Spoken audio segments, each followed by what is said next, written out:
Hello and welcome back to my channel. We left off last episode reading History of Ferelden Chapter 2, so let's continue on to the Free Marches.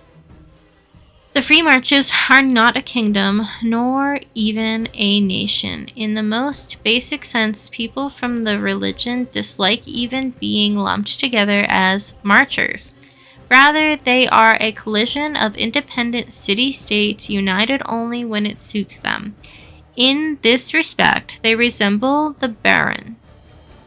Before the arrival of King Callahan, because of this, the Free Marches have no capital. And what passes for a central government exists only sporadically, a sort of landsmeet that convenes only during times of crisis. I arrived in time for the grand tourney while it was on in Tanterval.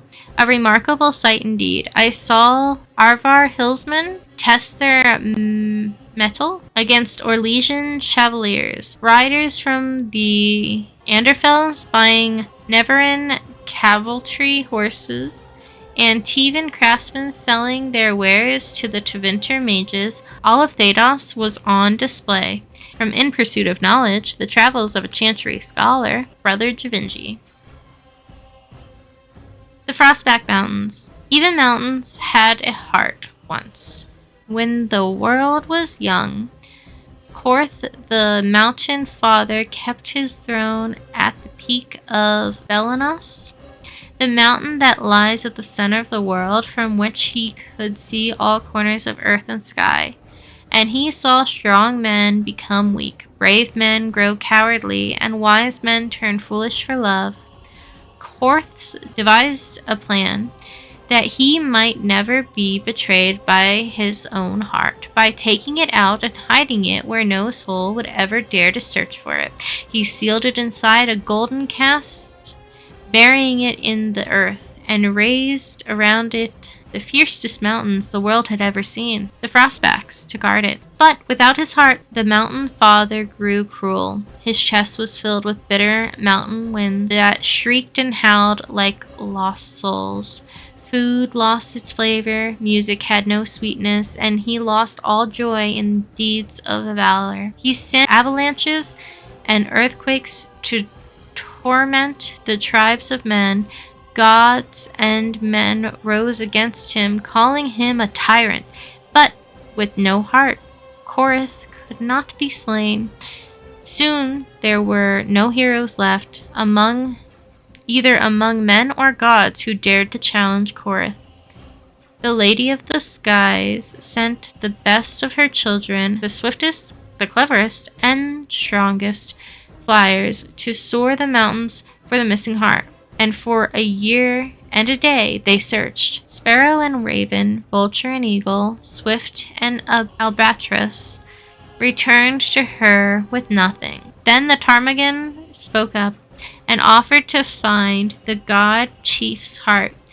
The other birds laughed, for the ptarmigan is a tiny bird too humble to soar, which spends half of its time hopping along the ground. The lady would not give the little creature her blessing, for the mountains were too fierce even for eagles. But the ptarmigan set out anyway. I'm so pronouncing that wrong. The little bird traveled deep into the frostback. When she could not fly, she crawled. She hugged the ground and weathered the worst mountain winds, and so made her lonely way to the valley where the heart beat. With all the gods' terrible deeds, the heart was far too heavy for the tiny bird to carry, so she rolled it, little by little, out of the valley and down a cliff, and when the golden cast struck the earth, it shattered. The heart was full almost to bursting, and the pain of it roused the mountain god to come see what had happened. When Kurth neared his heart, it leapt back into his chest, and he was whole again. Then Hakon Winter's Breath bound Kurth's chest with 3 bands of iron and 3 bands of ice, so it could never again escape. And all the remaining gods named the ptarmigan, honored above even the loftiest eagles. The Tarragon, and an Arvar tale from Ferelden, Folklore and History by Sister Petrini, Chantry Scholar. Man, that was awful. Gorin. The human settlement of Gorin is built directly on top of a Dwarven outpost by the same name. Prior to the First Blight, in a time when Ferelden was not yet a nation and still carved up into barbarian tribes, the outpost served as a source of salt and a means for which the dwarves could reach the sea's lands of the Aramarthian Ocean. Unwilling to come to the surface, the dwarves made an agreement with a local tyrant to build a post and relied on humans to ferry goods between the ships and the underground outposts. This made Warren a prosperous place and extraordinarily wealthy for a time. When in the Divine Age, the Dwarven kings fell to the Darkspawn and the deep roads were closed off, so too did the dwarves disappear from Gorin. The human settlement, the envy of surrounding barbarian tribes, was assaulted and sacked, its wealth stolen. The town remained, however, and despite its remote location, continued to find value as a source of fish and timber. As the first settlement liberated by King Merrick and Loghain during the Ferelden Rebellion, Gorin was eventually granted to Loghain when he became tyrant in 911 Dragon. From Ferelden Folklore and History by Sister Petrini, Chantry Scholar. Highever. Castle Highever stood since the Divine Age, when it was not an independent baron, but merely an outpost of a growing baron of Amirthin, in the days before Amirthin became an Arling itself. The outpost of Highever was originally held by the Elston family, cousins of the Howells, in the Age of the Towers. However, Ban Conabar Eston was murdered by his wife, Flemeth. Fucking Flemeth. Murdered by his wife, Flemeth, thus ending the bloodline. Korriban's captain of the guard, Sarmin Kauslan, took the lands and title. The Kauslands declared their independence from the Arminathin and started a war that lasted 30 years. When the dust settled, however, Highever was on its own and in possession of half the land that had once been southwest Amirthin. Highever became a Tanner during the Black Age when Hela Clauslin gathered the lords together under her banner to drive the werewolves out of their lands, earning herself the title of tyrant almost as an afterthought. Today, however, is one of the only two remaining tyrant, making the Clausland family second in rank only to the king. Arl Howell of Arminathin was named the new tyrant of Highever under somewhat questionable circumstances, and the fate of the Kausland family is now uncertain.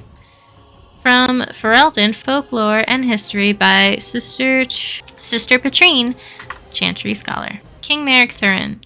It is difficult to separate the man from the myth. The last survivor of the bloodline of King Callahan, the Silver Knight, Merrick drove the Orlesian forces from Ferelden's border, reclaimed the throne, and freed our people from foreign tyranny. All true, and all the larger than life. He was born in hiding near Cathal Crossing to the rebel queen Moran, and grew up in the rebel camps.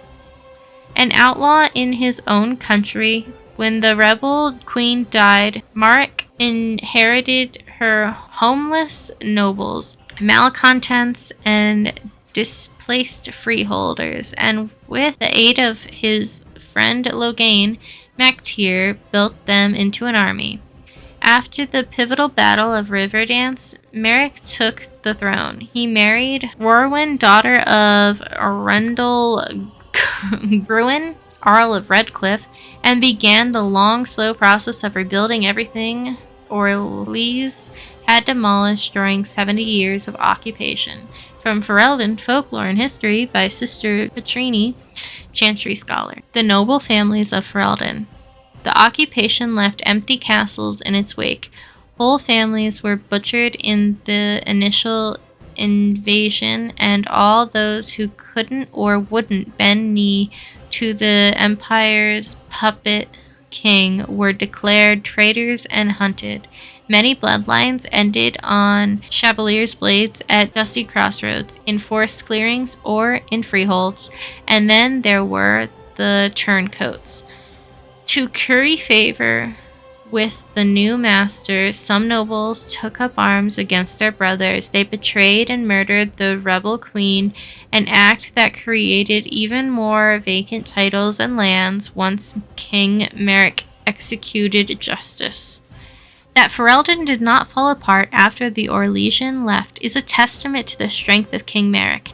The old families still held grudges against those who had sided with the Empire, and those new families that had been granted titles were viewed as interlopers. The landsmeets that followed Merrick's coronation were tense, to say the least. From Ferelden, Folklore and History by Sister Petrini, Chantry Scholar. Deep roads.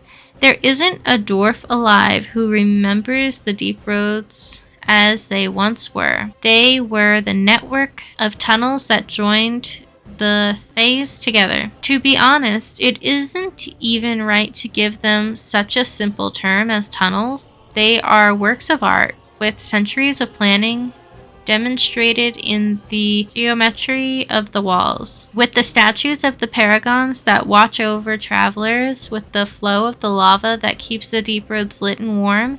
The cloud gazers up on the surface talk of the imperial highway built by the Magister of old, a raised walkway that crosses thousands of miles, something that could only have been built by magic. Perhaps it is comparable to the deep roads, although we dwarves didn't need magic. I suppose it doesn't matter anymore. The Darkspawn ruled the deep roads now.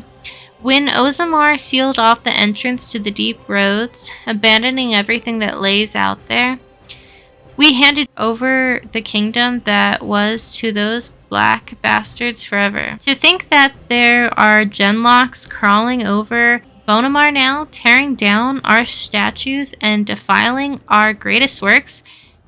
Corruption covers everything we built out there. Every dwarf who goes out and comes back says it gets worse with each passing year, the foulness spreading a little further.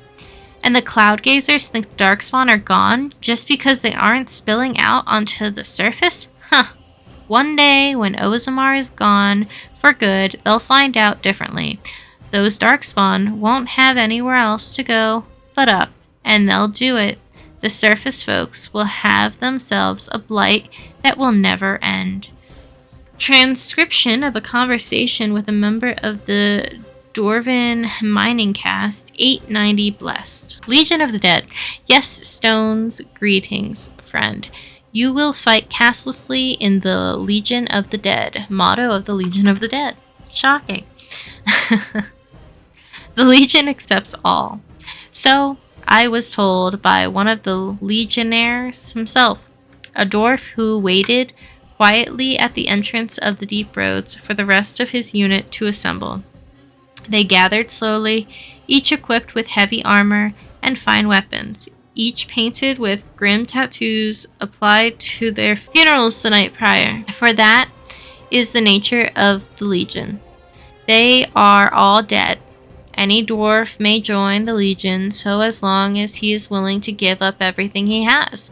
The funeral rites are somber. A final goodbye is said to the family and loved ones. Any material goods are dispersed to their heirs, and last words are said, and then it is done. The new legionnaire marches out into the deep roads, never to return. The Legion fights against the Darkspawn to the last, striking one final blow against the monsters that have claimed so much of their homeland. Many join the Legion to clear the slate. Criminals join to avoid punishment. The dishonored join so that their houses and family need not suffer on their behalf. The bankrupt join so that their debts might be forgiven. A very few join for a last chance at glory, but the Legion takes them too. This group hopes to reach the fabled fortress of Aboamar, once the Legion's home. Associated with the greatest of the paragons, Boamar is a holy place. It's lost the last great blow against the dwarven kingdoms, and its recapture would be a glorious signal to all of Ozamar. Capture it or no, all of these warriors will die in the deep roads. It is a sombering thought, and I know why the dwarves say the Legion's charge is the battlefield's most frightening sight. They have nothing left to lose. From the Stone Halls of the Dwarves by Brother Javinji, Chancery Scholar. Dwarven Faith. The chant of light is almost never heard in the halls of Ozamar. This is hardly surprising, for unlike the elves, who were literally abandoned by their god, or the Tevinter, who worshipped dragons, the dwarves have no god at all.